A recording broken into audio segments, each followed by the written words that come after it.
Emily sneered at me and said, "Thanks for quitting." I met her gaze, silently staring back without a word. "It's about cutting labor costs. We don't need a hag who exploits overtime pay at our company," she added, clearly pleased with herself. Tom seemed satisfied, too. A week later, I received a call from the company. As soon as I picked up, the president's voice came through the line. "Who exactly are you?" he demanded. I laughed mockingly at his words. "I'm Lily Johnson," I replied. "I turned 59 this year and have been working at this company for 37 years since graduating from college. Our company employs administrative scriveners, social insurance labor consultants, and tax accountants to handle clerical work for our clients. This is particularly popular with company presidents who run their businesses alone and lack time for administrative tasks. We take care of those tasks for them." I worked in the tax department. I had earned my bookkeeping and tax accountant qualifications during college, which is why I joined the company in the first place. Currently, I manage 45 clients, which keeps me extremely busy. Although a part-timer helps with the accounting entries, the workload is still overwhelming. However, I refuse to show any weakness. Our clients have been with us for a long time, and many have faced their fair share of hardships. Seeing them deal with adversity motivates me not to give up. So, here I am, sitting in front of my computer again today.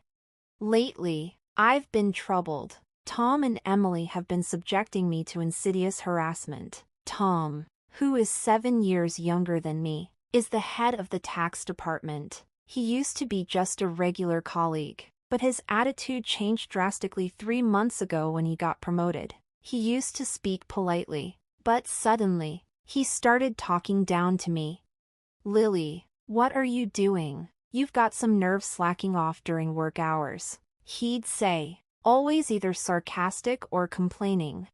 "I'm looking at documents for tax-saving strategies for our clients," I would retort, but Tom remained unfazed. "Just check the manual for that. Don't do anything unnecessary, and if you end up working overtime, don't expect to get paid for it." Tom glared at me, his words filled with disdain. Unable to respond, I turned to Emily, Tom's assistant. She chimed in, "Lily, you should work more efficiently. At this rate, you'll never finish. That's why you're still a rank-and-file employee." Emily laughed mockingly. I was the first to be offered the promotion to department head, but I declined at the time. Taking the head position meant more management responsibilities and less interaction with clients. However, this was an internal offer, so Tom and Emily don't know about it. "I'll make sure to complete my regular duties as well," was all I could manage to say. Still, Tom and Emily's harassment continued. "You're increasing overtime again? What a waste." Tom's angry voice echoed through the office. "Lily, cut it out. Your constant overtime is dragging down the whole tax department's performance." Emily sighed. The reason for yesterday's overtime was simple. Tom had accumulated a month's worth of declaration forms that needed to be filed by the end of the month. After work yesterday, Tom suddenly said, "Take care of these," and left several client files on my desk. I turned pale when I saw the files. "Wait, these all have deadlines this month, right?" I asked, confused.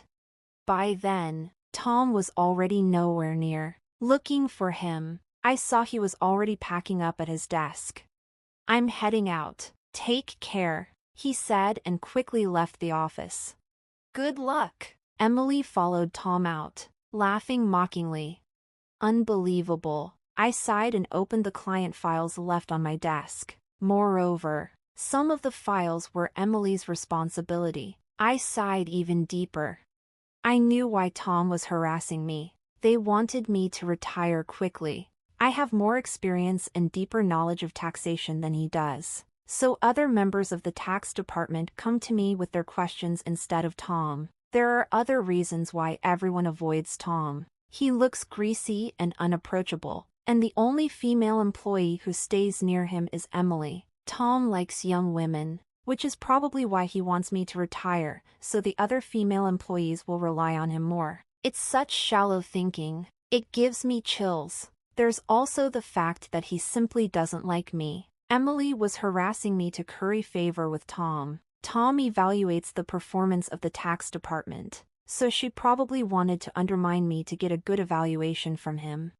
Anyway, I have to manage these declarations. Not only do I have to prepare the tax declarations for my assigned companies, but it looks like I won't be able to finish today's work either. But if I try to claim overtime, I resigned myself to the prospect of unpaid overtime, knowing I'd only get complaints from Tom and Emily. Then, one day, I was suddenly called into the president's office. Our company had just undergone a change in leadership. The president's father, who had managed the company since its founding, had recently fallen ill and handed it over to his son. The new president had worked elsewhere and wasn't fully familiar with our operations yet, but he had little choice in the matter.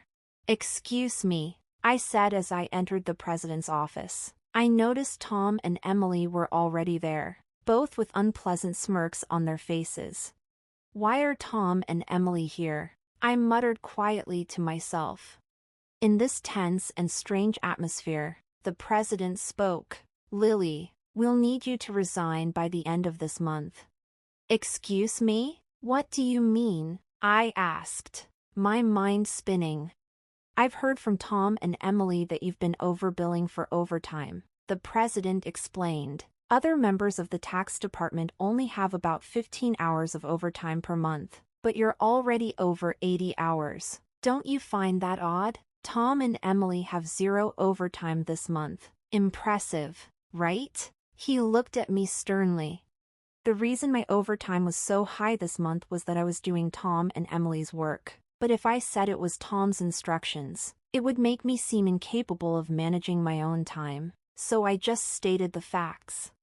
I haven't overbilled for overtime. It's a result of not being able to finish my work within regular hours. The president sighed deeply. "I'm doubtful, but there's no evidence, so I won't pursue it further. However, we can't continue to employ someone who works that slowly, so I want you to resign." The president seemed to have made up his mind. I was being asked to leave the company I had dedicated my entire 37-year career to. I felt exhausted. No matter how much extra work I did, it was never appreciated. Instead, I ended up taking on Tom and Emily's tasks as well. "Yes, I understand. I'll resign at the end of this month," I found myself saying to the president. I glanced at Tom and Emily, who were smiling smugly, clearly pleased with the outcome. After leaving the president's office, Emily looked at me and said, "Thanks for quitting," sneering as she met my gaze. I silently stared back at her. Tom gave me the same condescending look. "We're cutting labor costs. We don't need a hag who exploits overtime pay at our company," he added, clearly pleased with himself. While watching the two of them chatter cheerily, I thought about the handover process and began creating the handover documents for all my clients. Of course, I didn't miss saying goodbye to the people I was handing over to. For the clients I couldn't meet in person, I sent letters informing them of my successor. A week after I resigned, I was finally relaxing at home. I had been busy with the handover until my last day and had been extremely busy even before that. A little relaxation seemed well-deserved. Just as I was thinking this, my mobile phone rang. The call was from the company. What could they want now? I made sure to take care of the social insurance procedures. I didn't answer the phone initially, but then the company called several more times. In fact, I had also received several calls from Tom and Emily's personal mobile phones. Perhaps they thought I'd answer if the call came directly from them. Reluctantly, I decided to pick up. "Hello? Lily, it's a mess right now." As soon as I answered, the president's voice came through. "Who exactly are you?" I laughed mockingly at his words. "Who am I? Just an unemployed lady. I've resigned from the company, and I'm nothing else right now. The president spoke urgently. Since you left, we've had 49 calls to stop transactions with the company. Please come back immediately. He finished speaking and hung up. He must be really panicked. I guess I have no choice. I got up reluctantly and headed to the company. As soon as I arrived, I saw Tom and Emily waiting. Their faces were pale, and they both had dark circles under their eyes. "What's wrong with both of you?" I asked, surprised at their drastic change in appearance. Tom glared at me. "Since you left, we've been getting calls one after another to stop transactions, not just from your clients, but from prospective companies we were planning to introduce. What did you do?" Emily looked at me with suspicion. "I never thought Lily would do something so underhanded. I'm truly disillusioned." The reason they both looked so haggard was probably due to dealing with all the cancellations. Of course, I hadn't done anything to the clients, but I had a guess why they were canceling their transactions. "Well, the cancellations might be unavoidable this time," I muttered. Tom yelled, "So you did do something, didn't you? Get to the president's office now." He took me to the president's office. "President, I brought her," Tom declared forcefully as he opened the door. Emily followed quickly behind him. "Oh, I've been waiting," the president said, looking me in the eyes. Tom accused me as if I were the culprit. "It appears that Lily was involved in the cessation of transactions with our clients. We should not only make her resign but also sue her for damages," Emily argued vehemently, though she spoke carefully in front of the president. Ignoring them, the president turned to me and asked, "Why did so many companies stop doing business with us after Lily left?" The president looked at me intently, waiting for an explanation. I took a deep breath and answered clearly, "Don't you understand? Our clients didn't need us just to manage their taxes. There are plenty of tax accountant firms that do it cheaper. They stayed with us because I was here." Tom snapped at me. "What's with that attitude towards the president? You think you're worth that much?" Emily taunted. "There's no way it's because of Lily." The president looked serious as I explained. "Tom and Emily work based on the manual, optimizing operations, but I do more than that. I offer tax-saving strategies tailored to each client's situation. Uniform responses don't always serve the client's best interests. Many clients preferred my approach and stayed because of it." Tom was furious. "How can we afford to give such detailed attention to each case? It takes too much time." "That's right. It's inefficient," Emily agreed emphatically. The president sighed deeply and said, "Actually, I just got a call from my dad, the former president. Some of the clients who stopped transactions contacted him directly to discuss the situation with Lily." I was surprised to hear this. I hadn't expected the clients to go that far for me. Dad said that the tax department was viable because of Lily. She not only managed her clients but also supported her colleagues' clients. She has knowledge that Tom can't match. Dad also mentioned that if Lily hadn't declined, she would have been in a higher position than department head by now. The president spoke with a pained expression. "No, no way," Emily said, looking shocked. She probably couldn't believe that I might have been her boss. The president continued, "I'm really sorry for asking you to resign, but can we revoke your resignation? Lily, you're needed at our company." My father also insisted strongly. I was honestly happy about the president's change of heart, but I couldn't accept his offer immediately. Then Tom interrupted our conversation. "President, what do you mean she's better than me? I can't accept this." Tom was visibly upset. Emily protested as well. "Tom is a wonderful boss who cares for his subordinates, and yet you choose Lily over him? That's unacceptable." The president looked sternly at them. "Actually, since Lily resigned, we've received numerous complaints from the tax department. You two seem to have been pushing your work onto others. Haven't you? What? Why would you? Tom's face turned pale.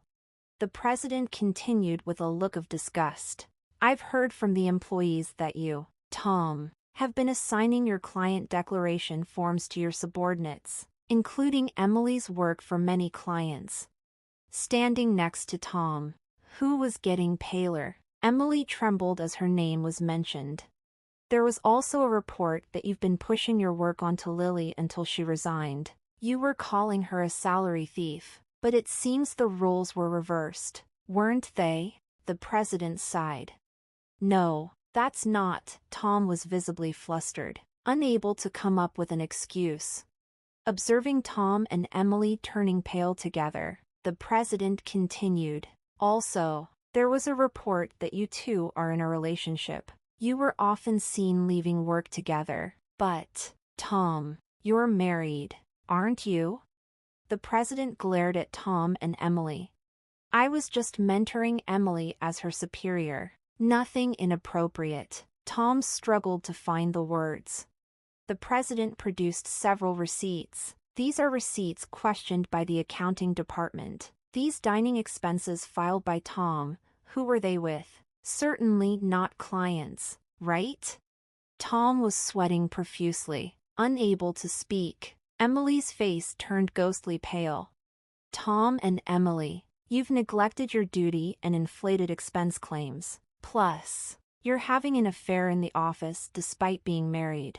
According to company policy, I'm terminating your employment as of today, the president told them calmly and straightforwardly. Tom and Emily tried to resist. Please wait. I'll retract the receipt claims. Just don't fire me. I have a family, Tom pleaded desperately.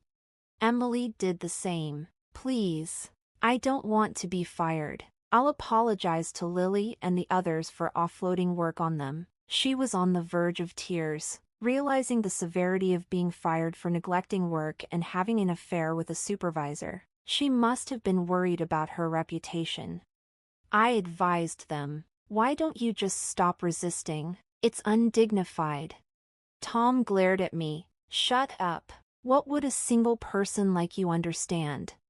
I sighed and replied, Tom, you were the one who got me fired. It's just karma, what goes around comes around. Why don't you take some responsibility and reflect a bit?